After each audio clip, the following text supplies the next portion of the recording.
Subscribe now and press the bell icon. Never miss an update.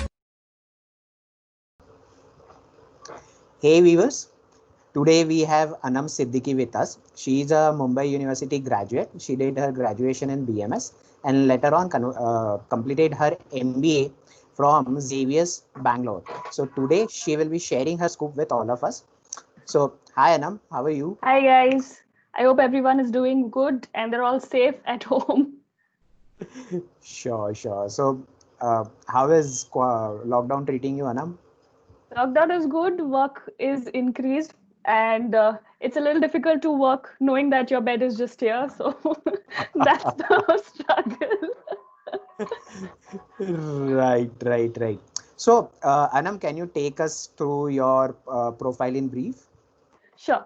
As you already mentioned, I completed my graduation in BMS. I did it from Bhavans College. Post that, I worked with Trident Hotels for a year as food and beverage secretary. While I was working with Trident, I started my online business for 2 years, which was an online bakery. I continued that and started preparing for entrance exams. Post that, I got qualified for Xavier Institute of Management and Entrepreneurship in Bangalore. 2 years operations management. Post that, I did my internship at Big Cello Pens, a packaging project, and secured a PPO. And currently working with the same company, Big Cello Pens Private Limited, as demand planner. Okay, so one question here. You did your MBA from XIME in operations, right? Correct. So why operations? So I'll give you a little more background of what I did. So my bachelor's was in finance. When I started doing my online business, I was looking after everything. I was looking after marketing, finance, procurement, supply chain, delivery, logistics, everything. While doing all of that, I discovered that I do not like finance and I'm not very inclined towards marketing also. Out of all the things that really excited me was supply chain, understanding from where to get the goods, how I can optimize that, how I can make the process better, how I can streamline it, how I can reduce the lead time. I mean, obviously, that time I did not know the terminologies, nor did I know how to make things differently. But when I started studying and I started researching about it during my MBA preparation, I understood that this is something I like more. Obviously, there was a slight hesitance because I'm not an engineer, and generally in operations an engineer is preferred, but in spite of all of that I still went ahead and I thought of pursuing it anyway.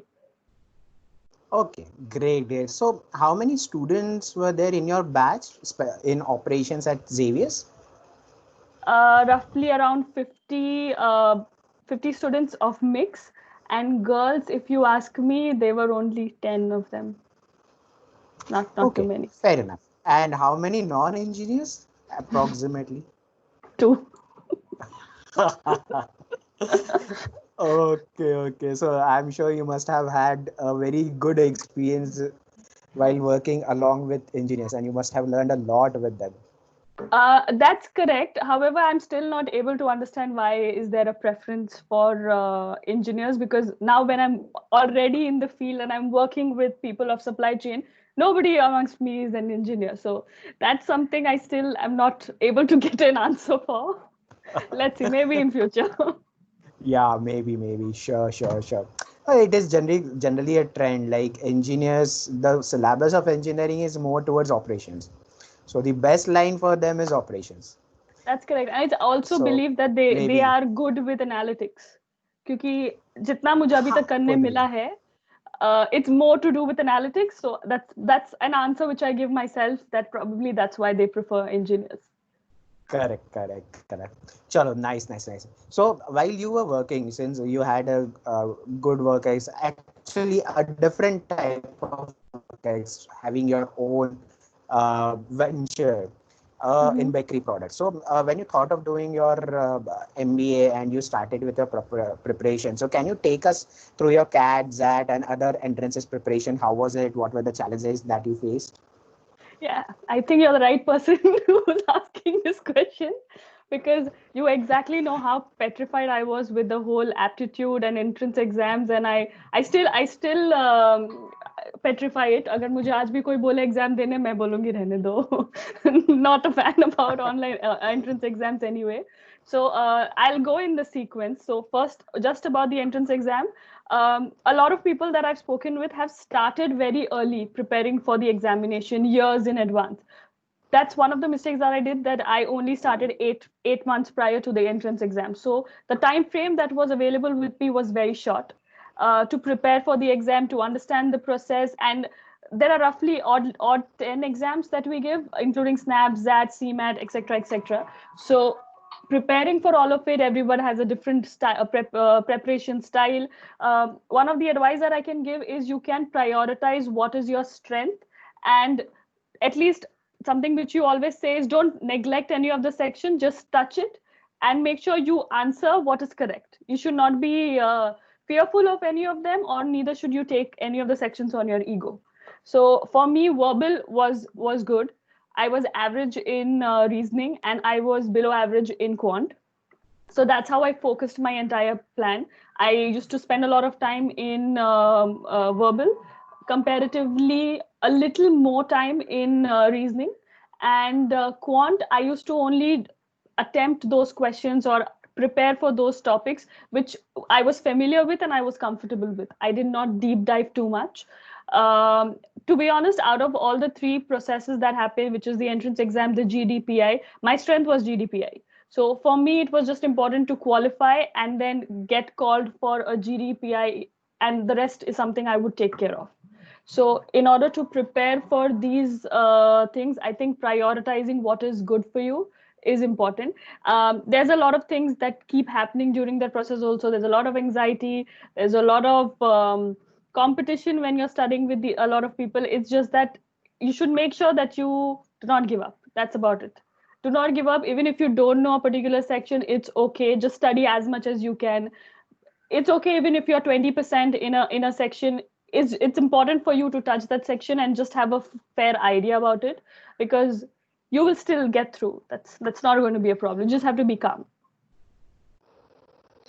Great, great. So as you said that you were bit good at verbal, so can you give the importance, like how important is reading novel or reading newspaper, something which is not part of curriculum? How important is it?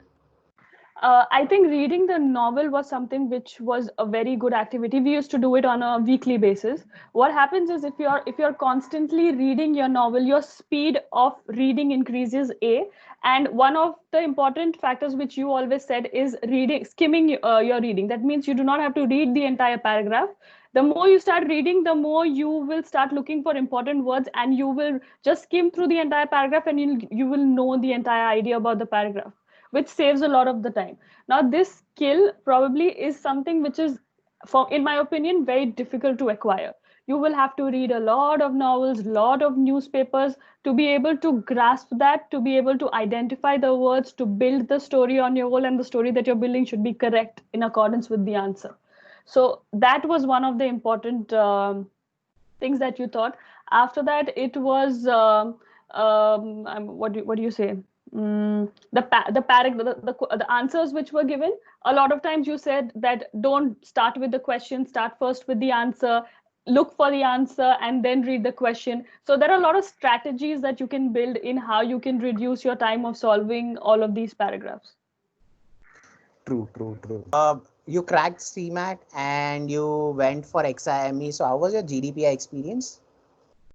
GDPI experience. So once the entire entrance exam was sorted, GDPI was actually my strength. So in terms of preparations, I can tell you, in classes we did a lot of mock for GDs, because in GD it's very important to understand that it's not a roadies audition. We have to really be calm. We should make sure we're not aggressive. It's okay. There may be instances then you do not understand the topic. There may be instances when it's a completely new topic. It's okay. Such cases can happen. How you can not show that in your body language, how you can wait for everybody to speak, and grasp some points from them, reframe them, and then shoot your point. So the strategy building for a GD was very important in XIME, because in XIME the group discussion that happened was of a very large group. There were around 18 odd people in my group. So to be able to speak in such a group is very, very difficult, because you will not be noticed. Because I remember during my time, demonetization was one of the most talked about topics. So every GD you go, every student had studied A to Z about demonetization. So there is very little that you can add value for to. So it's very important that you speak only relevant point. GD also was of two types. So one was where you start the GD, you give the topic, and everybody speaks for a minute, and then you get into the discussion. The second type is where everybody discusses, and then everybody in the end gets 1 minute to conclude the topic, to make sure everybody gets an opportunity to talk. So in GD, it was very important to maintain your body language, because the main idea about all these exams is to test you on multiple factors. So in GD, they are probably testing your quality of how you put forth your point, but also give your team members an opportunity to talk. So in management, generally, whatever exams happen, there's a logic behind it. They are trying to test you on multiple criteria, what is required in a manager.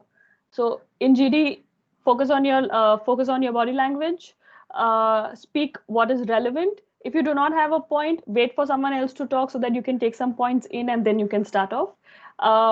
It's okay if you don't keep talking in the entire GD, just speak relevant stuff. That's about it, and be confident. In terms of personal interview, I would say it's very important for everyone who's going for any personal interview, I would say for any of the B school, that before going, you understand what is your strength and in what direction you want your GD, your personal interview to move. I'll give you my example. Since XIME was a college which focuses on entrepreneurship. So I, before going to the interview, was sure that I need to make sure the interview revolves around my online business, because that sets me apart from the other candidates, showing an entrepreneurial skill. So before starting the interview, I was sure that I need to discuss about entrepreneurship. So when I was first asked about speak about yourself, speaking 2-3 things about my education and stuff like that, I moved directly to I have an online business, and then the entire conversation and the interview was as I had planned for. It was about the business. I was confident about it. I knew in and out about the business, about marketing strategy, about the supply chain, logistics, future plans, everything. So it went as per my plan, because that's something I had prepared for. I wanted the interview to go in a particular direction. Great. So in short, you manipulated the interview and took them around what you know better. I think that's Nice, one of nice. it's something which we were taught in college also. Just make sure you own the interview so that everything goes according to your plan. Because if the interview starts asking you a question, it's going to go haywire. They will ask you anything and everything under the sky. Agree. So true. Okay, so you cracked their GD, you cracked their PA, and then you went into XIME. So how was your experience at XIME, and give us certain insights about the college? So XIME as a whole is known to be extremely disciplined, and you will not have a life, and you are just attending lectures. There is nothing of that sort that happens. It's discipline, that's correct, but it's as disciplined as any other B school is. You will have to attend lectures, correct, like any other B school. You will have rules and regulation like any other B school. There's nothing too extravagant about it. One or two specific or different features which I can tell you is about the international internships that we have. So on scholarship basis, there are two major internships that we attend. The first one is in Audencia, which is in Nantes in France. That's the one which I had qualified for. We went there for a period of roughly 15 days. You can attend lectures. The subject that I had opted for was European productivity. So there was a professor from US who taught us that subject. You're all independently living in a country with 40 students from across all the 3 campuses of XIME. So one internship is that. The second one is which happens for NUCB Japan. That again is for 3 months, 3 months internship. So basically you do a complete semester in Japan. These are two important things about SIME. Apart from this, they have made sure that all the students of all the batches go for one international trip. So if you haven't qualified for the Japan trip, or if you haven't qualified for the France, you will be going to China or whichever country the college decides. And so basically, all of the students go for one international trip compulsorily. The second thing about the college would be the emphasis on entrepreneurship and public speaking. So there are multiple debates which happen biannually in the college. There are multiple entrepreneurial business plan competitions that happen, which the core idea about this is that everybody should not be hesitant to present. Anybody should not be hesitant. If they have any B plan, we also have an incubation center. If your idea is good enough, they will even provide you with funding. They will support your plan. The professors are extremely supportive. You can go to them for any idea, any support, and they're extremely helpful for all of this. One more thing which I would say is extracurricular activities. They put a lot of focus on that. Be it MMA, be it IMA, they encourage you to participate in all of this. And Zyme has a history of winning majority of these competitions as well. Oh, great, great, great. So, what you said about the abroad internship, right? Yeah. So, is the fees covered under the college fees, or the students have to shell out extra to go outside? No, it's covered in the college fees. You It's do not covered in the spend. college. Rather, in the internship that happens for Japan, if you are able to qualify and you write your SOPs really well while submitting for your visa, you even get a stipend from the government of Japan. Oh, great, great, great, great. So that will cover a bit of the cost. Yeah, I know a lot of people who came back with money, so that's great with all the shopping Oh, and the expenses and everything. awesome, awesome, awesome, awesome. So it would have been an enriching learning. Correct, but it's the only the only drawback about this is one student is qualified from the entire campus for the Japan one. So that's the only thing you need to be really good. Nice, nice, nice, nice, nice. Okay, so Anam, what changes basically do you see in yourself after this 2 years of MBA? I think you will be a right person to answer this question. From my perspective, I would say in terms of confidence, in terms of owning your mistake, because as I mentioned, it's a very competitive world. Be it entrance exams or when you are studying in the college, it's very very competitive. So if you make even one mistake, you will feel anxious, you will feel let down. There will be a lot of opportunities that will come. You might not qualify for them. A lot of this will happen during the placement week or during the internship week. You will not qualify, and it's okay if that happens. As far as you bounce back, as far as you make the most of the opportunity that you have, as far as you are studying well, you're investing in yourself.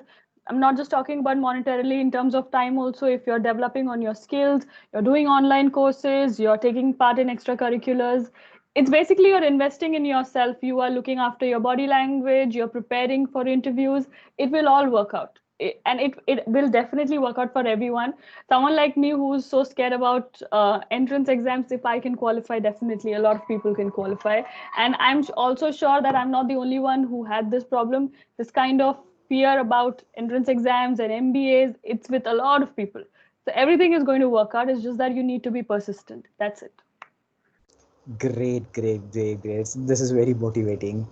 Uh, okay, that's it from my side. Last thing, any pro tip for the students who are preparing for these entrances or who are looking forward for Zyme Bangalore? I can help you out with one pro tip. Just make sure you convert your internship into a PPO. That's, to be honest, one of the most difficult things. So I'll give you my example. When I started off and when I got to know about this whole engineer needed for an operations thing, I was skeptical because I was not an engineer. So majority of the companies that came for an internship, I wouldn't qualify because of that. And moreover, I had a restriction, you can say, that I wanted to get into an FMCG company. I was sure about this, that it has to be operations. And for an FMCG company, both of the two do not come to majority of the colleges. So I had to get involved into networking. So update your LinkedIn profile, speak to a lot of people, build network, speak to your professors. Your professors will help you a lot. My internship also came through my professors' contacts. So speak to your professors, discuss, speak to people on LinkedIn. So one of the most important thing which I can tell someone who's pursuing MBA, invest in yourself, because the more you invest and the more you take part in different activities, it will give you more content to have a communication with someone.